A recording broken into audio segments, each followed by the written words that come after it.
Ina taupan Vietnam piang manina 2011 September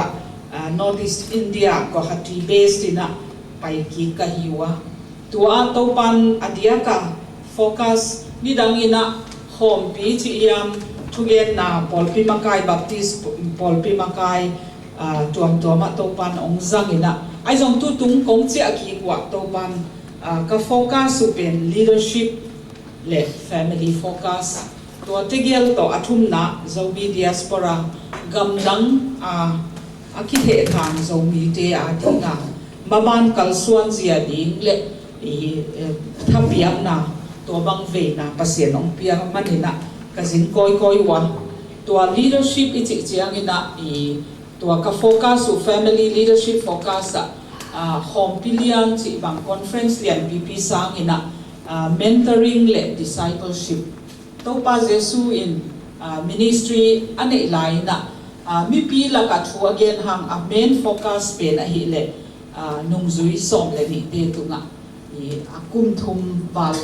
hun zat pin asuna zani na pasian thu patai na mentoring le discipling a hi manina they in turn the world upside down mo tuama bangina mi tampi tunga baki focus sang in jong makai key leaders tunga le Christian key leaders le leadership leaders makai key laka topan tua focus ding in ongde ahi manina kolgam le muntuam tuama India sung Northeast India hi cohort leadership cohort china makai potential key deute som le ni pan som le nga ni thum sung bang hunzat pi na cohort ichi cha khat ve ki muwa abe hi lo na kum khat le alang sunga khagup dana kimupi na tua bangina mentoring le discipling ki hi chi tua khat ka focus u hi tua Northeast India adia kina pasian na sep na kumsom ni wal pasian na sep ka hi manuna pasian na sem te pen amau polpi mi te tha pia amau hak sat na lung khap na pen again na momlo tuai man to be a caregiver to Christian leaders and their family. Sina pastor le azite amau vacation allowance kisan nei lo we pastor ten no ipasiat na sente ko atam sa ten tuai manina amau ading ina pastor som le ni bele azite chi bang som le azite bang retreat center ra Guwahati kiang Barapani bang ni thum nilisung amau bathroom attached nu pa agya khom sak anwan kullo vacation lahi kom nu pa thusim na lahi kom amau jong ki hel sak kom mo to bangina hun zat pi kum thum sung 2011 pan 2014 tan hi to ka hi chi jong tun jong pasien pha sak le retreat belilo seminar tai pa 2 November kha sia go nangin kol tedin kol bia zomi pasian na sem le azite to ben thusin na ni kinai hi tua banga Northeast India veina ong pia khidina pasian in 2013 na God expand our vision for Southeast Asia tua bang in Southeast Asia veina ong pia ina khatna kolgam imi sate ong na hi manin tu kumni kum thum sung kum khatina ni ve thum ve bang vasin the hi ong ani na Bangladesh tu kumina pasian in Dhaka Bangladesh makai te thusin na alam piong hon sakina to bangin vazin the hi kalate muslim gama hi manin zomi te bangchin ane pasian tu ane the tam ka chi ule pasian alam piong hon sakina ne thei ma ina ongai na ma wa pasian in pha sak le jong ong sam ki ting ka hi achia kum ki April kha Nepal gama Kathmandu thusin na nei di hi Sri Lanka pasian ong lampi ong hon sakin Indonesia ong hon sakhi tu chiang tuatan pasian ong hon sakina thunget na ka phok lai le Thailand bang Cambodia bang Vietnam bang pasian ong hon sakle tua go back apai hilowin tua second tier grooming up second tier leadership kichin khang no upcoming leaders te jong mentor hi ko mina tu November kha kana mentaru kham no makai chini pasien azat mama Garo Hills Assam gama tua penjong kolgam ton pi di upau to thuken khom ding mo tua bangina hibang mentoring training up second tier leadership pe tua zong ka focus wa hi chi onggen nuaming tua lo exchange program aki zo nai lo pe la hi le ka focus khat zong Christian professional la hi to know thu mi te pasien aza ta pasien ai ma secular chini Christian professional na se nawa zong no zong pasien na sem na hiu chi pen lip taka ki gen hin to November kha go hatia zong young Christian professionals one day seminar ne som hiu mo tua a senior de engineer chi bang banker chi bang lile nga bang te chi bang san ni mo amau testimony how they are a Christian witness, a salt and light to the co-workers sipen tua zong napi taka kalunggulu khathin kol gambang kagyen zeluhin India pana ezo mite Christian professionals bang zahiam amau sumto khasumto kol gambang ba pai thei na exchange program bang on thei le zong mo tua zong akide ma kol gampana Christian professional zong tua bang in India ong zin thei le chi zong lungul na thunget na nei lai hi tua pen tamloa atoma konggen hi le pasien ongom pia thunget na te nong de zimanina lungdam thu ong puakung tunzong elim resource center china kana se now pen 80% of our funding are coming from AMIT Zomi Christian Fellowship local resources te kares wai banghanga hiam North East India ten thei tel siam loe no sia o makai lian pi hiu sina US na mel thei utama banghanga US foreign resources te res loa local resources on res na yam chi khom ongena local ka experience pana kamu khia ko pen mi kang gam hiam gam khang to te sumpek izat chiang ina ki khang to lo hi mo and we don't have that local ownership jong ki nei la tua thupa te amau samin en ki sang lo zo hi man to pan euro le pound bek jang mo hi rupees jong na jang mo ma mo rupees to chiap to jong pasien na se no ma hi chi pen ko din san a hi manina pasien hi bangina na sem sa and tua ma bang jong local resources erase chiang ina we are accountable to the local people mo accountable ki hin it's a humbling experience but it's such a joy mo tua hi manina tunin hibang pasianin ama na sem dinga ong tel kha ong sak kha pe ko ham ha ki samama ka hiwa tua nuam zong saw tua pen to pa happy na hi chi tamlo a kong gen hi hen long dame long damina thu tam pi gen nuam ding man tom chik chikina I hun ongen ningina then kichingina mang kamina emi te na mang kam kisiam lo ai manina akil mi kang kam kisiam lo ai man lungdam mama chi pen ale uchianga thank you too much thank you too much chinina lungdam mama hi jing chiang to chiang chairman pa na lumbai ding tho bai ding chilai ai manina ken thuang ge gen bong leng lumbai lo ding i manina to zong lungsima ngai suni na Singapore zomin kwan pen ko khachi chiang ina Kolgam Bible Society na patta na han chiang nau thupi akisama mai na leitung bu zomi ki khop na hen pewa nawa pen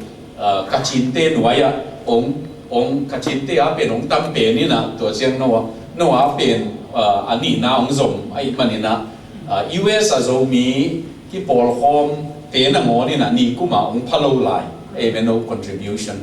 tua pe ni na ong et sa tu ni ta khunina no din mun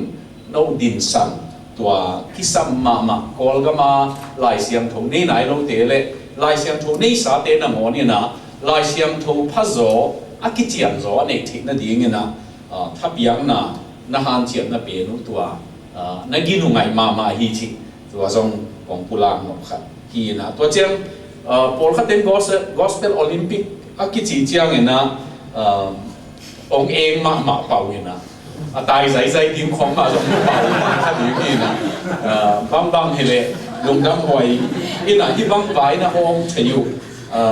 Singapore pen agamaneo mo khangin agin ngai ma mai na economica lấy tung sum le paison na lấy tung lom le gual bol na agam maneo zen hangin na gam thu pi ma manina no ateng zong mi te zong na vayu na zali khom na chi pe do na ginu ngai ma mai na atul tu la om na te sang ina vai na hom pe pe tam tung san nei manuna to thu bi kong san na pulang wa min tu ni ta ki na kong thu gen na ding tom chik chik ang gen ding kai manina Johanna lian som le kwa na aneu som ni le nga som ni le guk som ni le sagi tua ting tua sung ting ong sim ning ina tua zo chiang ina ka thu gen no sing lam te kia nga chi tua sik san na ong gen nuam hipoting Johanna lian som le kwa aneu som ni le nga na pang sim ning Jesu sing lam te kia nga ai ke le geya amanu no Cleopas Z Mary le Magdala Huami Mary adingu hi Jesu in amanu le ai nung zui pa ading khom mu chiang in anu kia nga no twalaya natapa om hi achi hi tua chiang in anung zui pa kia nga nanu twalaya om hi achi leo hi tua imanin tua huna ki panin nung zui pa in amaina Jesu no Mary akem hi chi tuni ta kunina thuli mili tang thu tom chik chikina ong yem som hi ngina to pa pasianin ama thu e ya ding thu a ong suak sakta hen tunaya kalai musim lai uni tom chik chik ong yen kom pa ding ngina John Ortberg ke china Paul khatena na sim thele ORTBERG ma Ortberg lai tam gel na mai ama lai bu gel khat pen when the game is over all goes back to the box cheve athulu pe bang dinga to lai bu gel yam chi le amana aneu lai ki pata chase to ki mol na pen inum ta na pen hi chase ki mol na to ki bang chi tua câu kia na gay ya phù hào giờ chuyện tê in gay ya su nan ne ding khong i pai chiang agam mi te chi tuam leng se te pute pp khong tua chase ki mol na omai John Ortberg in hilaya again no pen tua chase na ki mol chiang ina a king bang omai me mate a queen bang omina pawns ki chi bang omina tua ting khem pe bang za in king hi ta le zo queen ka ta le zo age ma ki mang chiang ena tua ting khem pe pen a koi na a box sunga ki koi khim hi che be mo mi hing pen bang i gen zo Singapore teng in America i teng zo White House i teng zo i game ikimol hunong be tak chiang ena box sunga ki thun ding bi be hiang che be mo itun na ikithun na ding box pen mo ong tun ding pen ki bang khin leli asing hoi deu ki zun mam dewin alum te nuam dewin te chi nang zo mom lo ol khat bang sai kuan khong ki tu na ki vui ziau chi khong omi tua hanga John Ortberg na alung sima ngai sut na pen leitung nun tang na athu pi pen tua na ki mol sungina bang hi na hiam chi ga man tua na nung tang na pawns na hi phial zong queen na hi zong ai ke le king na hi zong ina tua na ki mol sungina bang chi nun tang na hiam chi tua thu pi ma hi chi tu ni ta ka i thu pak na ka gen nok khat hi na a hambel bang igen zong u te nau tio Hollywood khong a mi min thang I chi te khong zong ai ke le la siama min thang I chi te khong a to na amau le mau a ki chim ta na tam ma ma in tung pan tua ke a si po le mo za tui to a amau ki si bol chi khong anun tang nau a kem bangin kem hiam chi pe thu bi ma mai bangin tu ong kem pen za tui khong a ki kem sa I khak le tua za tui vai nong zo lo chiang ki le hi pa ina ai ke le I ngai khatin no ki kem sakin tuai nong ngai non ke ngong chi le a be ding ki hi pa ai yang a thu bi pen pen na I thu lu ma bangin ke ya ding in pasien nai hoi hi it is good for me to draw near to God chi a ki le pol omina translation tamma mai hi to ki sai pasien nai zo hoi hi chi a zong ki le the ai ke le pasien ke ya ding in nai hoi hi kum bi kha the le de hi kam mal I chi tam agil pa kum bi pa ina ke ya ding in pasien nai hoi hi a chi tang yel pen mo sa gol bang za ne ya ai ke le gal ka bang za ne ya sum le pai bang za ne ya gal ma tong in bang za lo chinga tua te khem pe wa a et chiang ina ke ya ding in pasien pen ka nai lo phamo hi a chi e me man nai te te kina lungdam te te tu ni ta kin tua ma inun ta na I ngai su ding ina tua lung si ma mi ila ela singlam te kiang nga omna kala ni mwal tunga nuam na hong pia chik tuin mi te nga ding luang ta singlam te ka ki sak the na hi chi van tung khwa ka tun chiang in anuam ka nga nang hi stanza ni na be na ela bang che ki le thiam chi le singlam te kiang ka dinga happy nan hong mua chi na mi kang la be na love and mercy found me pasien to mi hing ikizok na tual ben singlam te hi kizok the na ding ngom lovin ama siang tho loi manin nang le ke ben isian tho ben I chi lai tak jong wa te sang hoi rồi chi lung sim nei lai man nin ve chi nai mo to ha nga thu gen siam te na gen no chiang ke akiniam hia thing ikichi le jong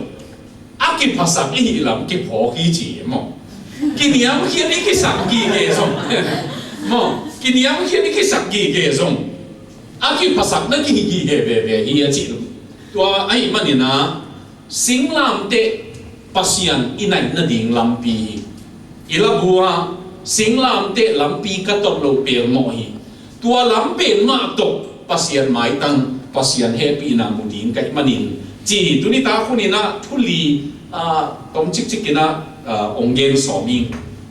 khamna chi palen singlam te kianga Mary Magdalene dinga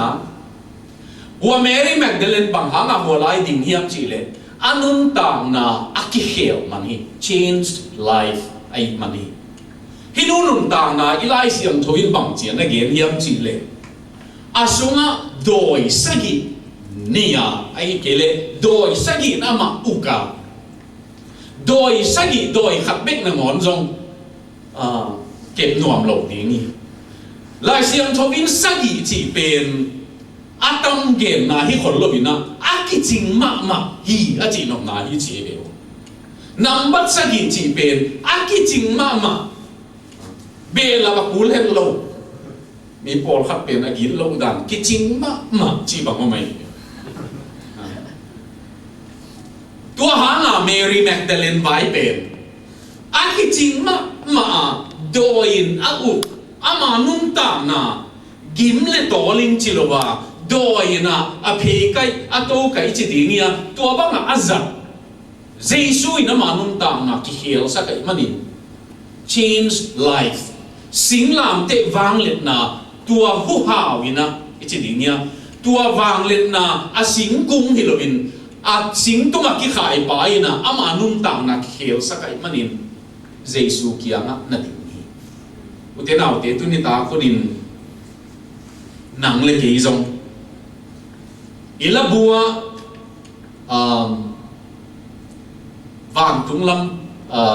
la pe na Jesu si be kapau lang si inun tang na van tung na tun na ding pen tu ni ta kon in jong ka lo ma na tung ding hilo ka ma na tung ding hilo asisana ong tan pai na nang ong tana ong le manina tun jong zong mi te pen ilo bang lak chiang na jong banga hua vak le va khe na chi pa te pol ki tua te suan le kha te ki mo ke na i ke phang ma ve ki tua ke ve ayang tu ni ta ko na le tu hun sunga igen no pen thua ki ngau a chi pau pu thu ge na ki ngau ki chi lo ai ke le sia again te na sia e no thu ge na ki ngau ki chi lo pasian thua ki ngau a ki chi de ahang bel pasian thua na ki na le a thu ina anei pan a thu ton beka mo tua a thu pen mai mang lo dinga pi khat na ngon cheve a koi khat na ngon Matthew nga na Greek te lai mala aneu phama ma pen iota ke chi neu ma atunga hi alai mal tunga khat ve sut pek pen tuaina athu lam dang sake tua khat ve atunga kisun keu pen iota ke chi na Jesu in bang ge niam chi le tung be dingi vai de be dingi ayang ka kamal a iota na ngon anoya lai mal hi lok lai ve akit ding dan again na atunga akitat sut bom ling leng na ngon mang lo ding ki chi mo ke utenaw te han kuang maya ong pataw sak lo pen athu hi a mo wangam na lu ding chiang ina to pa o na chi na ding pen ama si san hi a ong tan pa hang hi a tu ni ta ko nin nang jong Singapore ong tun pen zo mi te pen di vi veng li bang nga bang inga tak chiang dan so ma mo tu tung jong di vi veng nga ho nga te pol lung dam man khong ki pe sia si e mo kol ga ma hoi mama ham siam ding ni lai siam ding ni mi pil mama ta mo ko man e jong i pil bun belong tung ei ve bang ni le jong a le tung pen ki no luai man e jong u ti nu ke leng nào có còn khom mà pil vai igen unong tung tai dena sia pa ge ma banga apil te zui le jong e apil kham ok dingi man Singapore na omule le minum ta na pe mo mi nam en leng sin ding tam ma mai ko kia nga Bengali te no hilaya India mi na muk teu bil Tamil tam zo hi na ko kia nga Bengali te pen a khua zap tang ma adam bil thu tua mi na a khua ko bil zap tang ma vai a hom da khong anua dingu chia nga akit thu tua da khong nuak na mo kum bilang panga vai hom ding bang ho chia akit thu tua da khong to chia nga vai khat pe a hom da khong alam dang ma mai leitunga minam pe ni na ha na chiat ki ne hoi na chiat ki ne dunia ke kalai sim na Israel commando khatina ma te chi pan na ke nei Gaza kalut mauna tutunga ki do na pe ni lo tul ni le som le ni ki do na pe na Gaza kalut di mo na alu dinga ma late number som ni na Arabi khatuna dingina sim bi eve mi ten sa kol leng te sa kol ha te muang hi ayang ini ite ina Jehovah pasian ikisak tepi gal do nang tunga lungdam ko na ong simpi hiji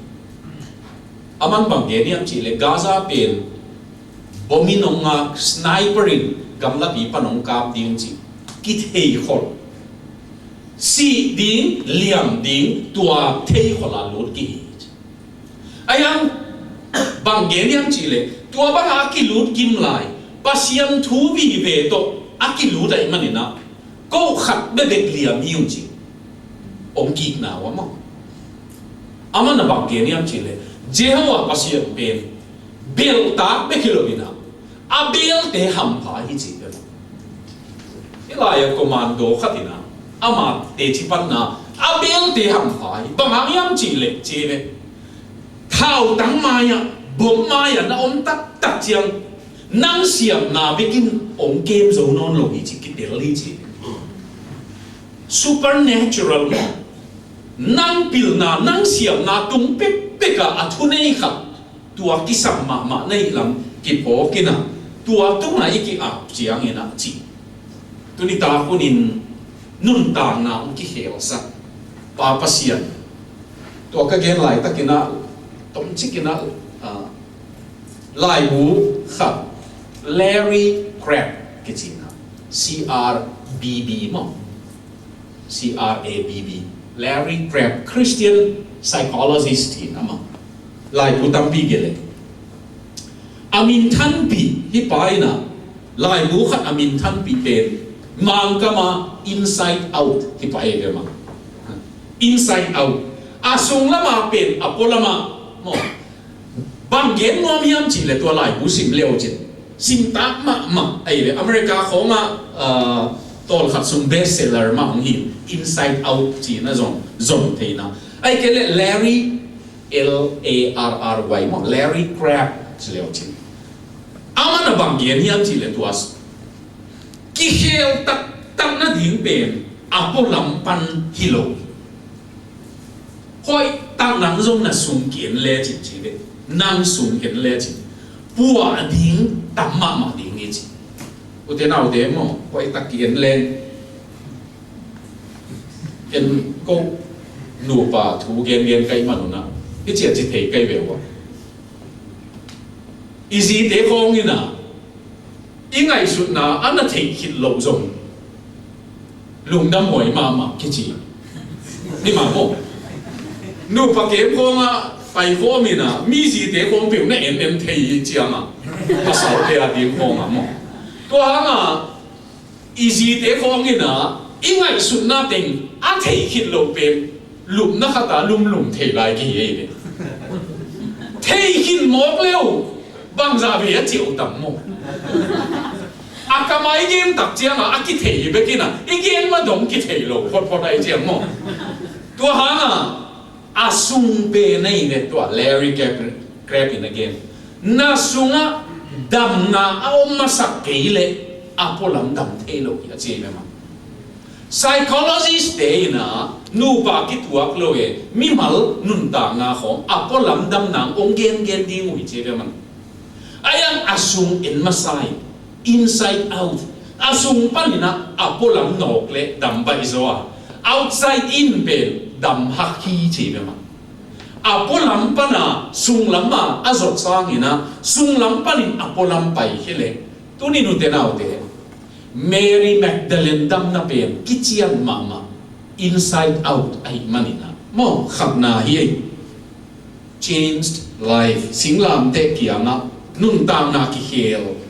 hel nun ta na ai manina ani na singlam te kianga aki thu hil nun ta na hi ama hilaya Salomi nun ta na ye chiangina aki thu hil corrected life marka alian som na atomina Salomi pen Jesu kia mong paina ba mong chi yam chi le to pa nagam na tun chiang ina katapa khat John pen na tak lama to chiang ina anaw zo pen Andrew pen na ve lama tu saki chi nge nei ne hi Salome ngin na pen Asia hi masakol loi zo min upi ten zong tua bang ngin ngin ngin the level ada te wa ding bang ting ngin tam mo to ba kum chu mong zui katapa ni te anga mat ding zong phok non lo mo anga mat layu apato anga man lai ei be sing sui na sa anga man lai be kilobina anga mat nau tua alen asil lai sop siang tua te asap manina apa zong nusia agun kuang zong nusia asepa bol teng nusia zuya manina hibang lo ma ong zuya manun nakum pi gam na tun chiang ina khat na tak lama khat na be lama achi Jesuin bang chi don yap chi le nong don na man ke chi lo bina tua nong don na pe ka tak lama a om di ngai zo ka ve lama atu dim te pe va na pa se hi ka kum pi gama a neu ben a lian ben hi di nga che de leitunga mi sim mo ichi te pen ka kum pi gama a lian ding ong hi di nga zentel te na asang te tek zak ta hi ayang in ke kum pi gam bai pe na aniam te tek te pen ham phat na tam ding hi chi na Jesu in tua Salome ka nga nong thu dot pen nong dot ding ma hi kha in te ayang nangai sut na man hin lo hi chi hi lai tua hangin to pai na anun tang na lam la na kichian piai mani anun tang na pe na lam pial kha ngai sun na hial to pai na lam man to sakki kai mani to ba sing lam te kia na ma som na ni o te nau te bang za ve to ba na lam ma nong ton sakki kai corrected life mi hin pen sun ni pi ni chang yi yen tam mo seminar a tun zong ahoi mama zong hipote ve zi ding pasal ding khong ahoi mama ken bel ahoi mama zong te na amao zong hoi mama hi ding ni chi do hai ke le ahoi mama om khol loi ahoi mama zong nam te pen amao mama zong hoi ya kisa mama hi ma hi thei zong ta mi pen he'll take te ve zong ta he'll take te zong ta hi te na tu ni ta kin zong Salome pen he'll take ai mana to bai na he'll ai u te na te pasal ding khong zong mo zi ding khong zong a hoi mama te ma hange ayang tua sa nga thu pi zo pen he'll take ai ve thu pi he'll take te he'll dinga ua tau dinga ama to ka kiten manina mo ama to ka kiten manina hoi zo to to wing chi the nang tua room tua space mang kam kom le tua bang anei mi ki sang te nào te tak taka hil ta hil dinga ki sam bi ve akitu ping peng mi na Jesu in Salomio nong dot pen hibang in ngai na ngai su na man loi a hil tak chiang ina hil thei mi ai mo manina to ba kha non nang zong na nun tang na tunin correction ball ko ding ki sam ti ni te tua to ba min ma to banga akibo akipu phanuam hil thei mi asin nuam mi adang ta mi US zo mi te kianga khat ve ve ken bang chi thei cái yam chi le ke atang pi mi chi guap lo mi na ayang kai la wang lak siang ve aban banga le na thou te ve wa a chin wa mi mo khat pe nei le America pen lai pu tam ma mai public library khong khoi lo ma mai ge a lei tung thu sin ding zong om ji ji pasian thu thei nuam len zong om ji ji tua pen lai u tha akum pi mai na amao county lei pai na ami te sin ding a koi ai ấy bên isusi ziao tiếng to lại sim mang ding te ki hilo lại to kham na sa te pe kam se ma mai gam dang itun ha mo kim lua hi mai abong sa sem no tiếng to lại sim nang ma hunom lo ayang kagen no ilung sima dang ta na ini kisah gam sa te na lui tu ya lu adong gul ma bangin pil na lunggul tak tak le pil na bul pasian lunggul tak tak le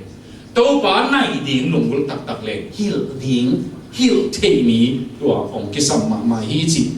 salomi tung pan chinina athum na Jesu nu mari tung panina bang huyam chi le singlam te kia nga Mary akipum bia committed life akipum bia aki a zo nun tak na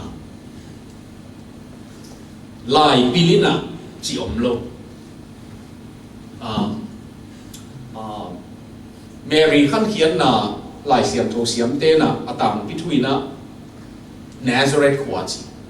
ayang Nazareth kwa pa na kilometer som ni khonga khwa khat o mai de tu ta na som omi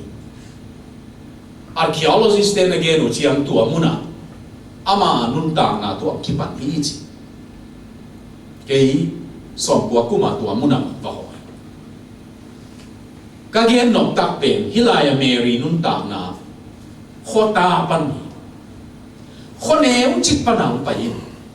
vang tu mi to ki mu na bang again chiang wa tui to ya apai na muna hi akichi ne traditional ta thu mu tui to ya apai na muna ama bel ma puwa apai na muna van tung mi na ki tua pia nang pen nungak siam tu nang nuo pasien na lam dang set na nang tung am tung dingi achi na mo ni chi ei vai ong to ki tua ma mai tun bel tui he ziao ziao ta hamina yang lu khoma apua minam ki mo pe le mo tun jong tua hanga Mary nun tak na bang hanga wa muna ding hiam chi le singlam te ge ya atapa ki khaya imani nu hi na ki ap zo hi tua nia Mary lung sima om ding ki tuat the atapa thu gen te ama ina ke yong si ding ngin tho king ning jong chi pon lo anung zui te ki anga bang za ve yama gen hangin anung zui te na si a tho ki pen munai lo ai manuna ama nun tang na tua banga ong piang tak tak di mo chi te lo thei lo u te nau te tu ni ta ko ni na aki a i na bang to pa to ma ki a so mi atak takin chile thu ngen te hong mo a in su a vai no mai no zong thu ngen na to a in su a dia zo den mi te ho a lam dang piang e ko tu nai ma mai na thu ngen zo mi te in khada kia kai me ko no pa apasal cancer ana chi agil biking kha ama in zong ultrasound na ama in zong amit tanga mu pak le la ke chi gil bi pe tua pen ki a tu tan dam pasiani na atate khat hit khat tu na tan heu pen na ngon Russia panina MBBS tu nong zo thu ngen mo kai man anu pe nu na thu ngen mo kai man pasiani na ama in sunga dingin na lamdang hi ipoke atate vaya ko kanu pawa tel kai manuna atate unun ta na to pa na bang chiam hei to to wa a hoi pen di na hei hia yam chi pen a lamdang e mutena o te to a ki pia zo na pen mo no zong to ni ta ko nin kanun ta na lamdang sak thei pasiano chi leo chi to pai na alam danga na abol zel to pai nang nun ta na zong to ding ina ong bol no ma Mary nun ta na zong tua bang ina committed aki up zo aki pe zo nun ta ngai atom na singlam te kianga zohan oma akem nuam adon nuam nun ta ngai caring life to pa Jesuin asi ding chiang ina William Barclay Matthew Henry commentary na simule ti chia chi nge Jesus asi ding chiang in mi kang ten wills a chi mo anei ting ho mai Jesus no anei ting ho mai bang ting nei a chi le puan khap nei rom ga kap te pia rom ga kap ten tua puan pen quan tang zo ding chi na banga ki mol bi we mo ama pum bi ben Arimathai ko Joseph kianga a phi chi ama han za ko mai mani anei sun anu u ben hi mo kai mani na ama anu ben ama kep ding mo ke tua hanga anei sun anu anong zui pa a cousin Zohan kianga a nanu enin china lai siang thâu đắng khát biển băng à nu o chỉ là gì nào nu mê yo băng hang nu mê yo chỉ hiệp chỉ để sa tạc lâu na hi lo gì nào Giêsu ina anu ai chiang ina nu o chỉ non lo gì nào na nang ong kem ding ken ong zon sak nang vai ding ken ong khwal lo sak sing lam te tum na ngo na ka om lai a si ding za na ka thua khangin nang a ding ong khwali nang vai ding ong khwal lo saken na lung kham na ne ding jing chiang ko nong pe ding chi ong khwal lo saken beng na su mong khol sak lo hi mo na vai ding ama ban ding khowa kom non lo bang khai te ayang nuo na ge ya ding zo ham tung ong a bi chi tu ni ta kinu te nau te i mai lam ding ye chiang i lung kham che ye khat ve thi mo adiaka kum song ke tun kum song buk anai to hi dai tu kum song nga le giat zun kha song nga le giat alu to kai ta to akum kumina ni da nga ka ngai sut ngei lo ka ngai sut ong ki be lam to ni dang te leng ko ya teng ding chi ko ngai sut ngei vet lo bên sen hít ta lên bằng nên tiếng chỉ có ngay xuống ngay về rồi chỉ tầm luôn lại chiang à mo ai ăn các ngày sử dụng cái hệ lá tên nằm bật xóm sa ghi lệ khát nà băng ôi tắc xím leo chín mo khum mà mày các tê chiang in chỉ về lá tê kia ông bai kia cả lúc tung mà sắm can chiang in trong tô bao cái ông mang in kia inun tang na mabam ding khwal na nei chia thia na lung hi mo na ben singlam te tunga aki khai lai na ngoni a khwal to pai na nang le ki ong khwal lo sakin mo to hangin caring Jesu ben mi akem adon akem nuam nun tang na ong piai tu ni ta khonin jong mu te nau te singlam te kiang na din peu ma na nun tao nam ke khel sak te ni na lam piang na panin lam ma nong ton sak te ni na nun tao na aki ap sem dingin ong bol ding ni to be kilobin pasian mi te it na pasian mi te to ki khol nam na ong pe ding ni to sing lam te wang let na u te naw te tu ni ta khu ni na mi kang te pau na khatina sing lam te maya tual be asang zo aniam zo ong ke chebe singlam te maya tual pe mi vom mi kang mi ngo ki bang chiat iong pai na ki bang chiat sem te ai mani na sang zo in te chi na ngom lo singlam te maya bangangin mo Calvert ke chi German te theologian pa ina pasian maya iong din tak chiam ball ama ball mi creature ball ihilam ki pho ki yang che ama hi lo lam ki pho kia ni lam tong mi lam jing lo hi lam ki pho kia izo na di nga sing lam te ma to pa inai tak chiang in nai ta hi thanga ta ki lungdam mo hi utena ute tu ni ta ko ni na tu ato apang ini to pa pasianin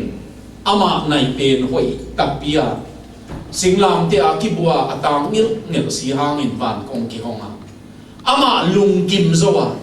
to bain tu ato nang ke yong sa